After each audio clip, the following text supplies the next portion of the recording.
Before the cameras, before the sacks, and before the headlines, there was the grind. For weeks at training camp, Shedeur Sanders was doing everything right. Showing up early, staying late, studying the playbook like his career depended on it. Because it did. Teammates said he was moving like a veteran, not a rookie. Focused, locked in, humble. But here's the thing. No matter how hard he worked, the doors to opportunity stayed shut. While other quarterbacks split practice reps with the starters, Shedeur was left running scout team drills, backups, third stringers, and practice squad hopefuls. That was his offense. And when game day finally came, the Browns acted like it was business as usual. They tossed him onto the field, gave him a broken offensive line, zero chemistry with receivers, and told him to go prove yourself. Think about that.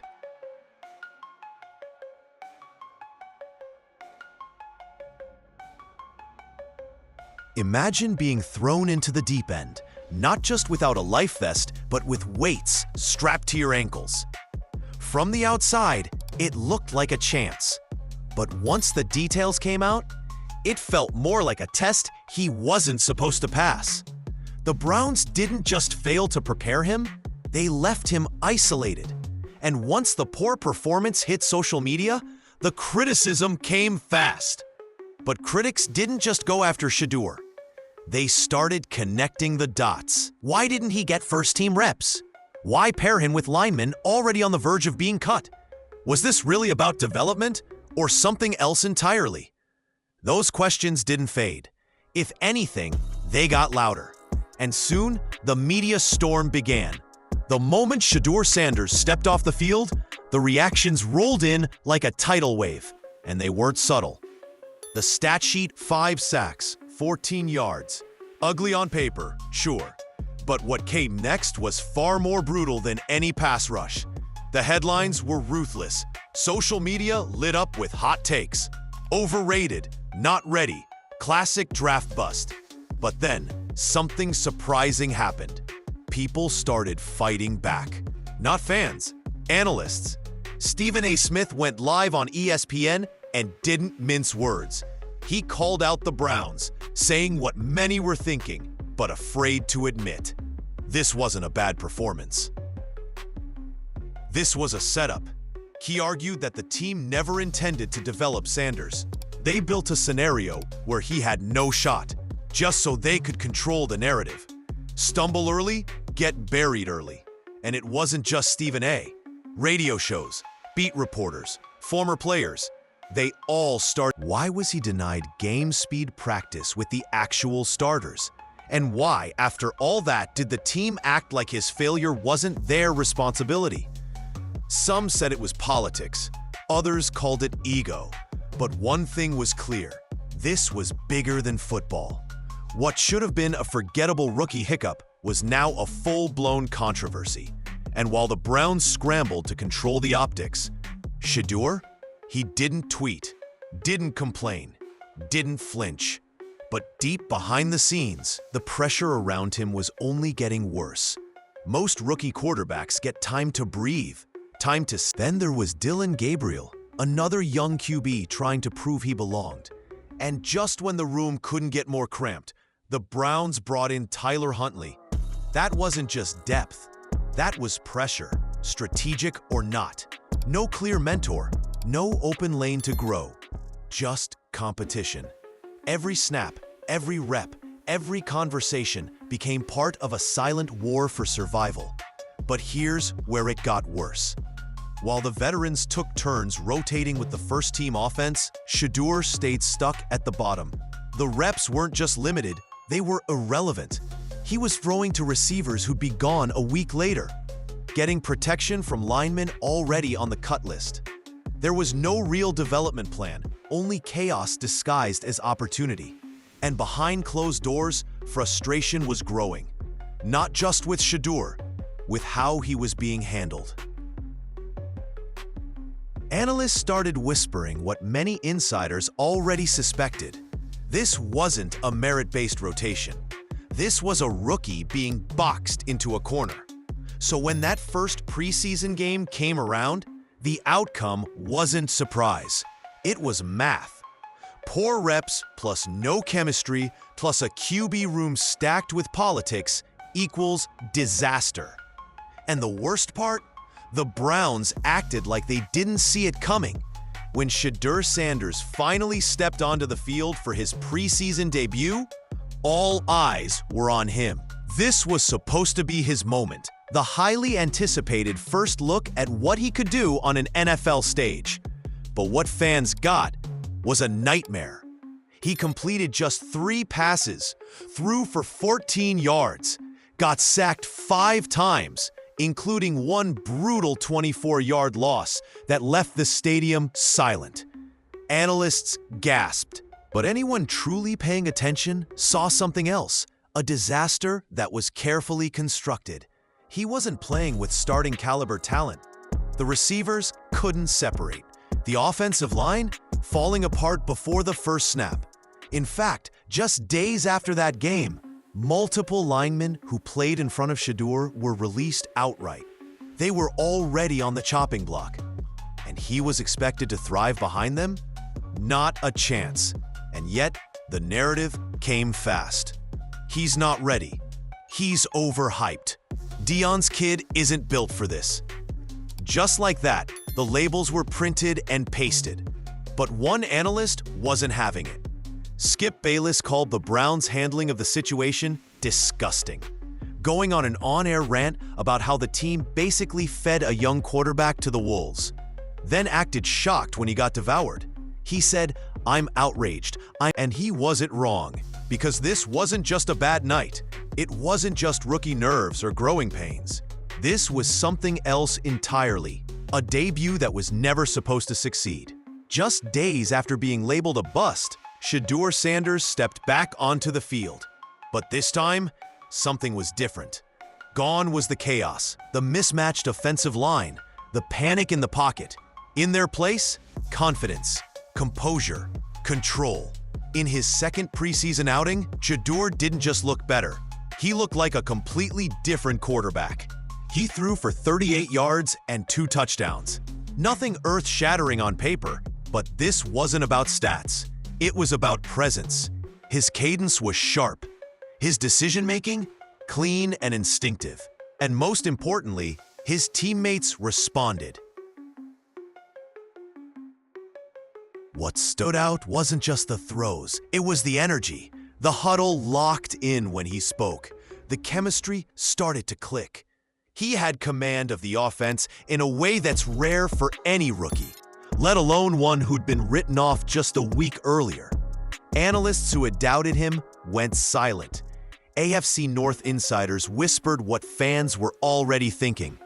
Did we get this kid all wrong? Some even said, if he keeps developing, he might be more dangerous than any starter in the division. It wasn't just a bounce back, it was a message. But here's the part that raised even more eyebrows. Despite the performance, nothing changed. The Browns' depth chart barely shifted. Joe Flacco stayed the presumed fallback. Kenny Pickett held his spot. Dillon Gabriel kept his reps. Tyler Huntley continued to linger in the mix. As if Shedeur's performance after Shedeur Sanders shocked everyone with a calm, confident rebound performance. Most assumed the conversation would shift. Finally, he proved he belonged. He handled the pressure. He delivered in the red zone. He looked like a legitimate NFL quarterback. But when the Browns released their updated depth chart, it was as if nothing happened at all. Sanders was still buried. Joe Flacco, a respected vet, but years past his prime, remained cemented in position. Kenny Pickett held his spot despite ongoing inconsistency. Dillon Gabriel, still getting solid reps. And Tyler Huntley, the newest addition, lingered like an insurance policy no one dared question. So where did that leave Shedeur? Right back where he started. No bump, no acknowledgement, no reward for outperforming expectations. After Shedeur Sanders shocked everyone with a calm, confident rebound performance, most assumed the conversation would shift. Finally, he proved he belonged. He handled the pressure. He delivered in the red zone. He looked like a legitimate NFL quarterback. But when the Browns released their updated depth chart, it was as if nothing happened at all. Sanders was still buried. Joe Flacco, a respected vet, but years past his prime, remained cemented in position. Kenny Pickett held his spot despite ongoing inconsistency. Dylan Gabriel still getting solid reps. And Tyler Huntley, the newest addition, lingered like an insurance policy no one dared question. So where did that leave Shedeur? Right back where he started. No bump, no acknowledgement, no reward for outperforming expectations. And that's when the whispers grew louder. Was this really about performance? Some insiders claimed the coaching staff didn't want to stir the pot. Others suggested they were trying to avoid difficult decisions involving veteran egos. But the more you looked at the moves, the more you saw a pattern. It didn't matter what Shedeur did. He wasn't getting a fair shot. Even credible NFL insiders started questioning the Browns' mindset.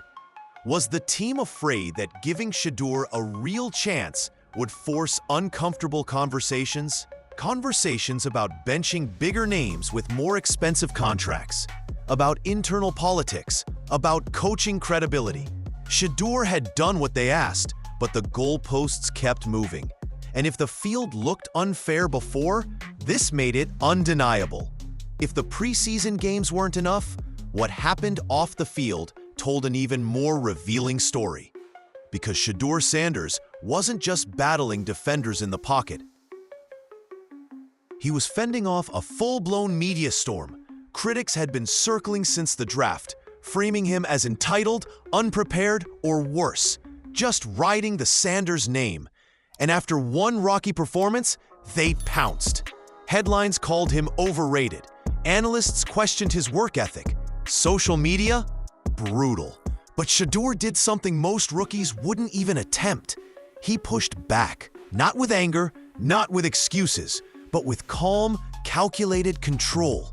At one press conference, instead of sidestepping the noise or pretending not to hear it, he addressed the criticism directly. He questioned why his reps were different. He spoke on the importance of development. He asked why the narrative around him shifted so fast when insiders knew the reps hadn't been equal. It wasn't a rant. It was a masterclass in media awareness. Within hours, the clip went viral. Colin Cowherd called it one of the most self-aware and mature responses he'd seen from a rookie. Journalists who had doubted him reevaluated.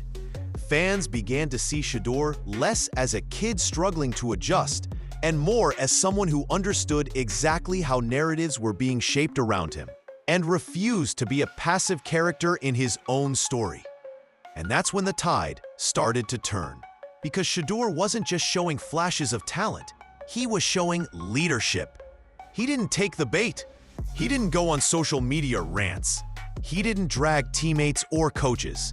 Instead, he controlled the message, asked the hard questions, and flipped the spotlight right back onto the system around him. And suddenly, even his harshest critics had to pay attention.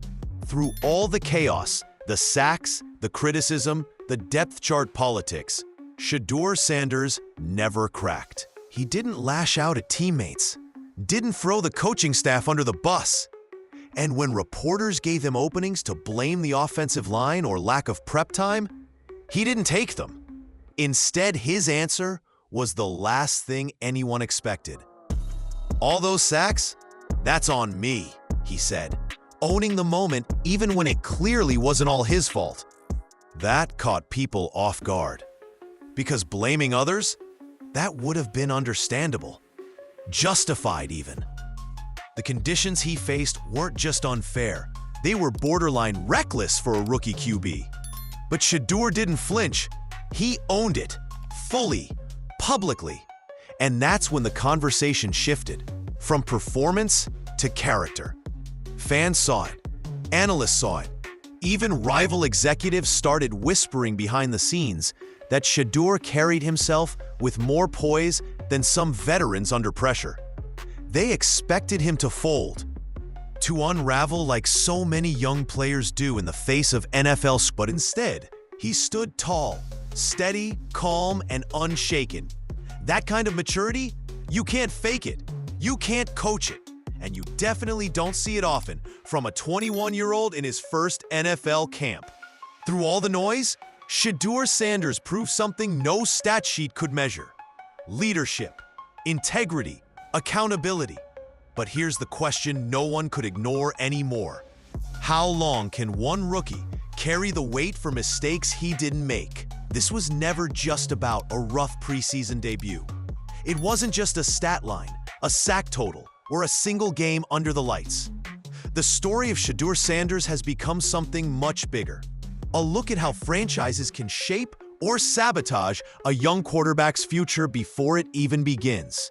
He was thrown into the fire without a game plan, then criticized for getting burned, denied reps, then told to compete, ignored after succeeding, and yet never once did he fold.